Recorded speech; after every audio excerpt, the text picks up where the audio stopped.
हुंकार शवाळूढे नीलनीरजलोचने त्रैलोक्यैकमुखे देवी कालिकायै नमस्तुते प्रत्यलीढपदे घोरे मुण्डमाला प्रलम्बिते खड्गलम्बोदरी भीमे कालिकायै नमस्तुते नवयौवन सम्पन्ने गजकुम्भपवस्तनि माहेश्वरी शिवे शान्ते कालिकायै नमस्तुते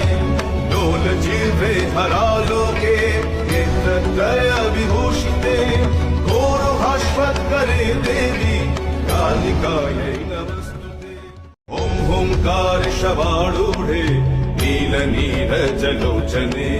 त्रैलोक्यैकमुखे देवी कालिकायै नमस्तुते